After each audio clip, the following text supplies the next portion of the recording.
অসম জাতীয় বিদ্যালয়ৰ তৃতীয় শ্ৰেণীৰ নতুন গণিতৰ অনুশীলনী 5 গ প্ৰশ্ন 1 নম্বৰত আছে হৰণ কৰি ভাগফল আৰু ভাগশেষ উলিওৱা। ইয়াতে যিবোৰ সংখ্যা দিয়া আছে ইয়াৰে আমি ভাগফল আৰু ভাগশেষ উলিয়াব লাগিব। এতিয়া প্ৰথমতে ক নম্বৰত আছে 4ৰে 65 সংখ্যাক হৰণ কৰিব লাগে। হৰণ কৰি আমি ভাগফল আৰু ভাগশেষ লিখিব লাগিব। 4ৰে 65 সংখ্যাক হৰণ কৰিব লাগে। 4ৰে 65 সংখ্যাক হৰণ কৰিলে যাব প্ৰথমতে আমি 6 সংখ্যাক হৰণ কৰিব লাগিব, যেহেতু 6 সংখ্যাটো 4তকৈ ডাঙৰ। হৰণ কৰিলে যায় 1। 6 সংখ্যাক 4ৰে সম্পূৰ্ণৰূপে হৰণ কৰিব নোৱাৰি, গতিকে সৰু সংখ্যা বাচিলে হয় আমি সৰু সংখ্যা বাচিলে হ'ব 4 1 গুণ 4। এতিয়া বিয়োগ কৰিলে হ'ব 6 পৰা 4 বিয়োগ কৰিলে 2। 5 সংখ্যাটো তলত আহিব। এতিয়া 4ৰে আকৌ 25 সংখ্যাক হৰণ কৰিব লাগিব। 4ৰে 25 সংখ্যাক সম্পূৰ্ণৰূপে হৰণ কৰিব নোৱাৰি, গতিকে ইয়াতকৈ সৰু সংখ্যা বাচিলে হ'ব 4 6 গুণ 24। বিয়োগ কৰিলে হ'ব 1। 4ৰে 1 সংখ্যাক হৰণ কৰিব নোৱাৰে। এতিয়া আমি তলত লিখিব লাগিব ভাগফল। ফল পালোঁ আমি 16।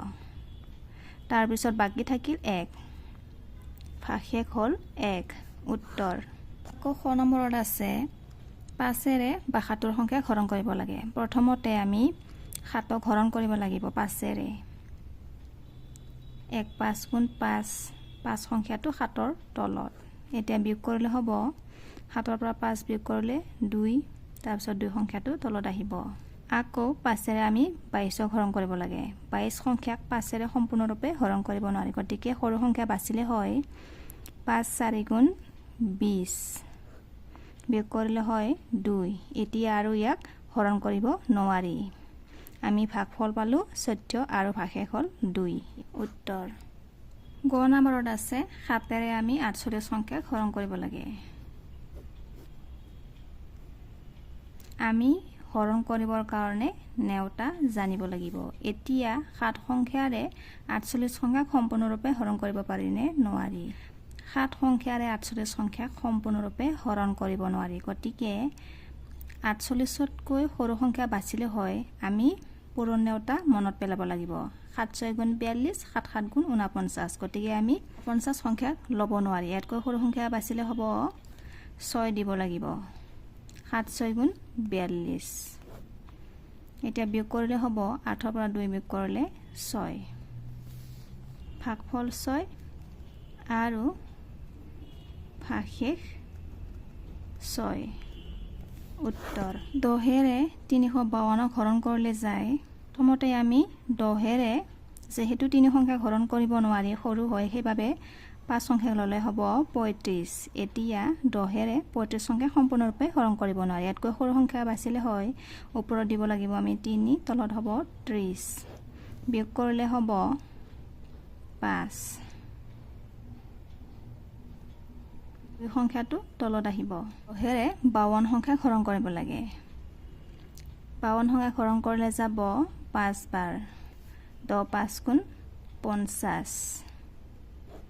বিয়োগ কৰিলে হয় 2। বাকী থাকিল 2। এতিয়া তলত লিখিব লাগিব আমি উত্তৰ। প্ৰথম 6 নম্বৰত আছে 18ৰে 329ক হৰণ কৰিব লাগে। 18ৰে 3 সংখ্যাক হৰণ কৰিব নোৱাৰি, গতিকে 2 সংখ্যাটো ল'লে হয় 32। 18 1 গুণ 18। 18 2 গুণ 36। গতিকে ডাঙৰ হয়, গতিকে আমি 1ৰে গতিকে আমি ওপৰত 1 দিব লাগিব।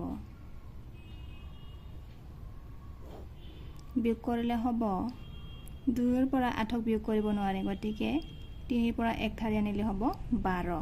12ৰ পৰা 8 বিয়োগ কৰিলে 4। 2ৰ পৰা 1 বিয়োগ কৰিলে 1। 9 সংখ্যাটো তলত আহিব। এতিয়া 18ৰে আমি 149ক হৰণ কৰিব লাগে। এতিয়া 18ৰে 149ক হৰণ কৰিব লাগে। এতিয়া 18 সংখ্যাৰে 149ক সম্পূৰ্ণৰূপে হৰণ কৰিব পাৰিনে নোৱাৰি। 18ৰে 149ক সম্পূৰ্ণৰূপে হৰণ কৰিব নোৱাৰি, গতিকে ইয়াতকৈ সৰু সংখ্যা বাচিলে হয় যদি আমি 18 আৰু 8ৰ পূৰণফল উলিওৱা হয় 8 8 গুণ 64 4। বাকী থাকিল 6। 1 8 গুণ 8।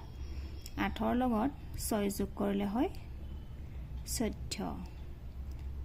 18 আৰু 8 পূৰণফল হয় 144 44 সংখ্যাটো 149তকৈ সৰু হয় গতিকে আকৌ আমি চাব পাৰি 18 আৰু যদি আমি 18 আৰু 9ৰ পূৰণফল উলিয়া হয় 8 9 গুণ 72 72ৰ 2 বাকি থাকিল 7 1 9 গুণ 9 9ৰ লগত 7 যোগ কৰিলে হয় 16 আমি পূৰণফল পালো 162 আৰু এই সংখ্যাটো 149তকৈ ডাঙৰ হয় গতিকে এই সংখ্যাটো আমি ল'ব নোৱাৰি ইয়াতকৈ সৰু সংখ্যা বাছি ল'ব লাগিব 144ক ল'ব লাগিব ওপৰত দিব লাগিব আমি 8 তলত লিখিব লাগিব 144 বিয়োগ কৰিলে হয় 9ৰ পৰা 4 বিয়োগ কৰিলে 5 উত্তৰ তৃতীয় নম্বৰত আছে 15ৰে 842ক হৰণ কৰিব লাগে এতিয়া 15ৰে 8 সংখ্যা হৰণ কৰিব নোৱাৰি সৰু হয় গতিকে 4 সংখ্যাক ল'লে হ'ব 84 এতিয়া 15ৰে 84 সংখ্যা সম্পূৰ্ণৰূপে হৰণ কৰিব পাৰিনে নোৱাৰি দিব লাগিব আমি 5 তলত হ'ব 75 বিয়োগ কৰিলে হ'ব 4ৰ পৰা 5ক বিয়োগ কৰিব নোৱাৰি গতিকে 8ৰ পৰা 1 ধাৰি আনিলে হ'ব 14 14ৰ পৰা 5 বিয়োগ কৰিলে 9 তাৰ পিছত 2 সংখ্যাটো তলত আহিব আকৌ আমি 15ৰে 92 সংখ্যাক হৰণ কৰিব লাগিব 15ৰে 92 সংখ্যাক সম্পূৰ্ণৰূপে হৰণ কৰিব নোৱাৰি গতিকে ইয়াতকৈ সৰু সংখ্যা বাছিলে হ'ব 15 6 গুণ 90 ওপৰত 6 তলত 90 বিয়োগ কৰিলে 2 হ'ব আমি ভাগফল পালো 56 আৰু ভাগশেষ হ'ল 2 এতিয়া তলত লিখিব লাগিব 2 উত্তৰ বৰ্গীয় নম্বৰত আছে 17ৰে 1075ক হৰণ কৰিব লাগে 17ৰে আমি ইয়াতে হৰণ কৰিব লাগিব 107ক 17 সংখ্যাৰে 107ক সম্পূৰ্ণৰূপে হৰণ কৰিব নোৱাৰি গতিকে ইয়াতকৈ সৰু সংখ্যা বাছিলে হয় আমি যদি ওপৰত 6 দিয়া হয় 17 6 গুণ 102 এতিয়া বিয়োগ কৰিলে হ'ব 7ৰ পৰা 2 বিয়োগ কৰিলে হয় 5 তাৰ পিছত 5 সংখ্যাটো তলত আহিব এতিয়া 17ৰে আকৌ 55 সংখ্যাক আমি হৰণ কৰিব লাগিব 3 17 3 গুণ 51 51 5ৰ পৰা 1 বিয়োগ কৰিলে 4 আমি ইয়াত ভাগফল পালো 63 উত্তৰ 8 নম্বৰত আছে 13ৰে 1085ক আমি হৰণ কৰিব লাগে 13ৰে এতিয়া আমি হৰণ কৰিব লাগিব 108ক এতিয়া 13ৰে 108ক সম্পূৰ্ণৰূপে হৰণ কৰিব পাৰিনে নোৱাৰি 13ৰে 108ক সম্পূৰ্ণৰূপে হৰণ কৰিব নোৱাৰি গতিকে ইয়াতকৈ সৰু সংখ্যা বাছিলে হ'ব আমি ওপৰত দিব লাগিব 8 13 8 গুণ 104 এতিয়া বিয়োগ কৰিলে হ'ব 8ৰ পৰা 4 বিয়োগ কৰিলে 4 আৰু 5 সংখ্যাটো তলত আহিব আকৌ 13ৰে 45ক হৰণ কৰিব লাগিব 13ৰে 45 সংখ্যাক হৰণ কৰিলে যায় 45 সংখ্যা সম্পূৰ্ণৰূপে হৰণ কৰিব নোৱাৰে গতিকে ইয়াতকৈ সৰু সংখ্যা বাছিলে হ'ব ওপৰত যাব 3 3 3 গুণ 9 1 3 গুণ 3 5ৰে 5ৰ পৰা 9 বিয়োগ কৰিব নোৱাৰে গতিকে 4ৰ পৰা 1 ধাৰি আনিলে হ'ব 15 15ৰ পৰা 9 বিয়োগ কৰিলে 6 ভাগফল পালো 83 গতিকে তলত লিখিব লাগিব ভাগফল 83 আৰু ভাগশেষ 6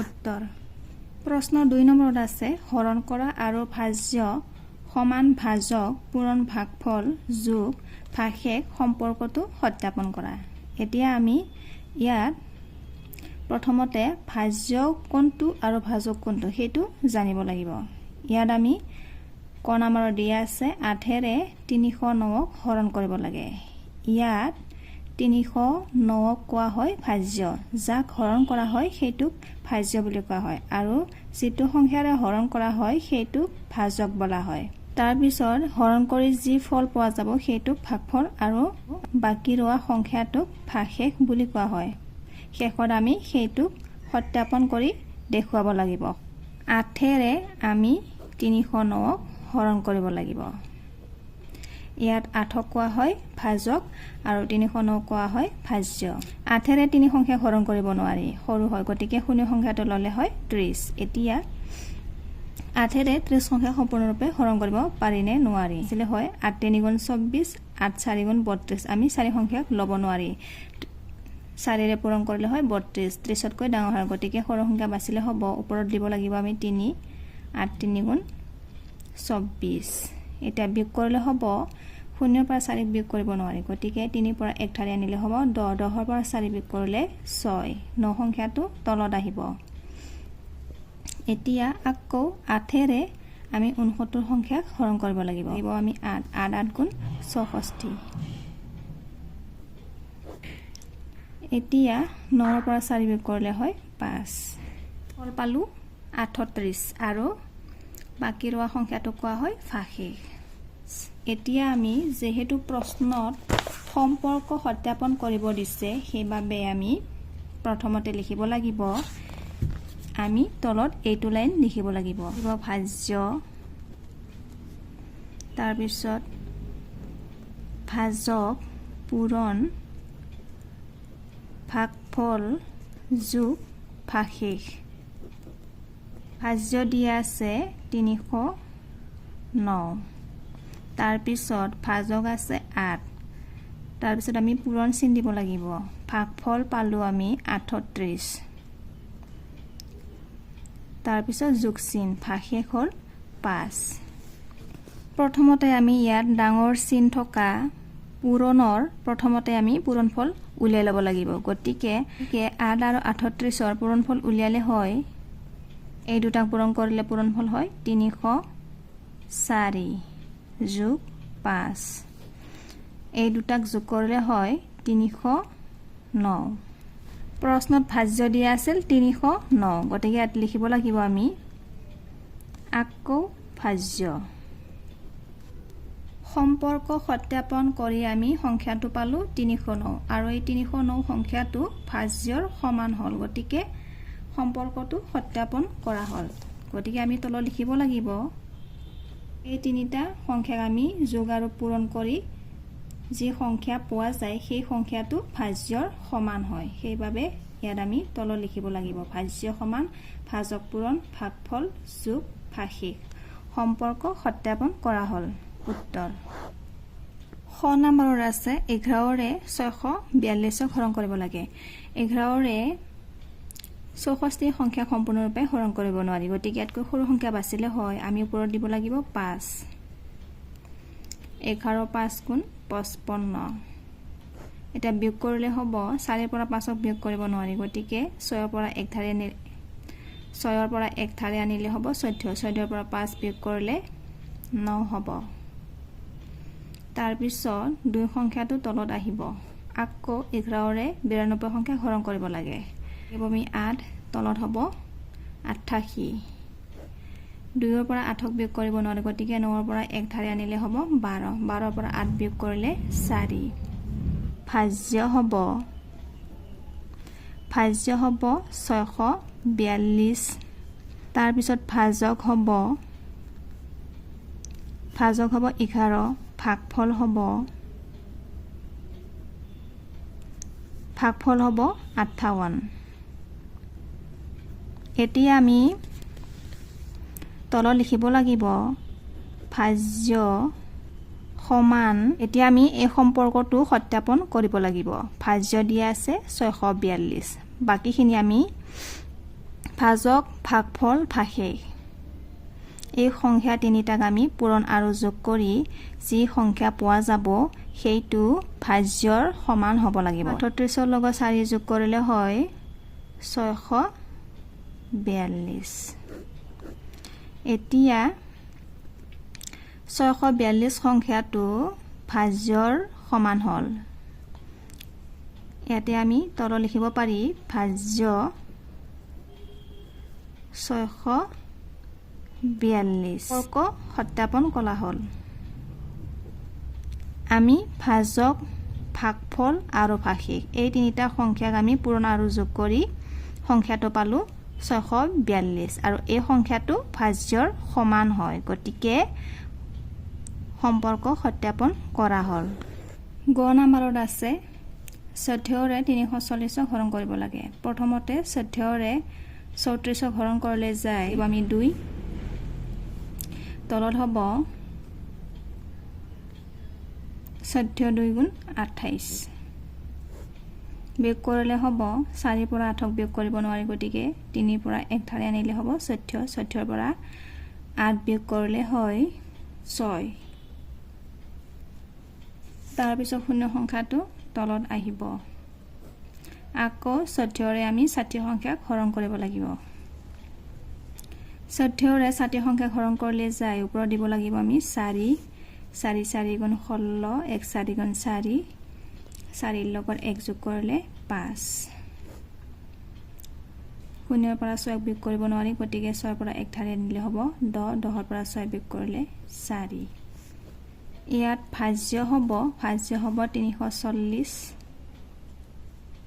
তাৰ পিছত ভাজক হ'ব 14 ভাগফল পালো আমি 24 ভাগফল 24 ভাগশেষ 4 এতিয়া আমি সম্পৰ্ক সত্যাপন কৰিব লাগিব সম্পৰ্কটো আছিল ভাজ্য সমান ভাজক পূৰণ ভাগফল যোগ ভাগশেষ ভাজ্য দিয়া আছে 340 এতিয়া আমি ভাজক ভাগফল ভাগশেষ এই তিনিটা সংখ্যাক যোগ আৰু পূৰণ কৰি যি সংখ্যা পোৱা যাব সেই সংখ্যাটো ভাজ্য 340ৰ সমান হ'ব লাগিব এতিয়া এই সংখ্যাটো ভাজ্যৰ সংখ্যা 340ৰ লগত সমান হ'ল গতিকে সম্পৰ্কটো সত্যাপন কৰা হ'ল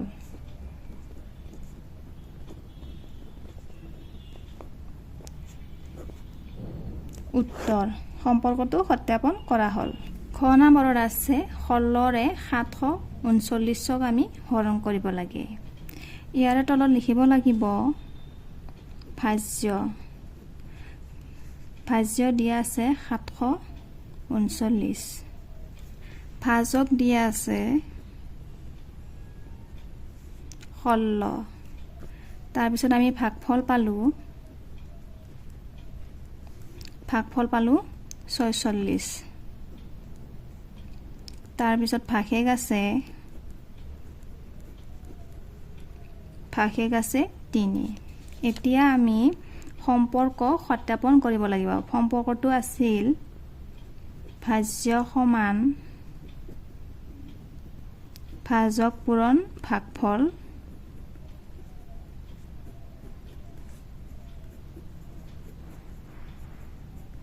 ইয়া এই সংখ্যাটো ভাজ্য 739ৰ লগত সমান হ'ল গতিকে আকৌ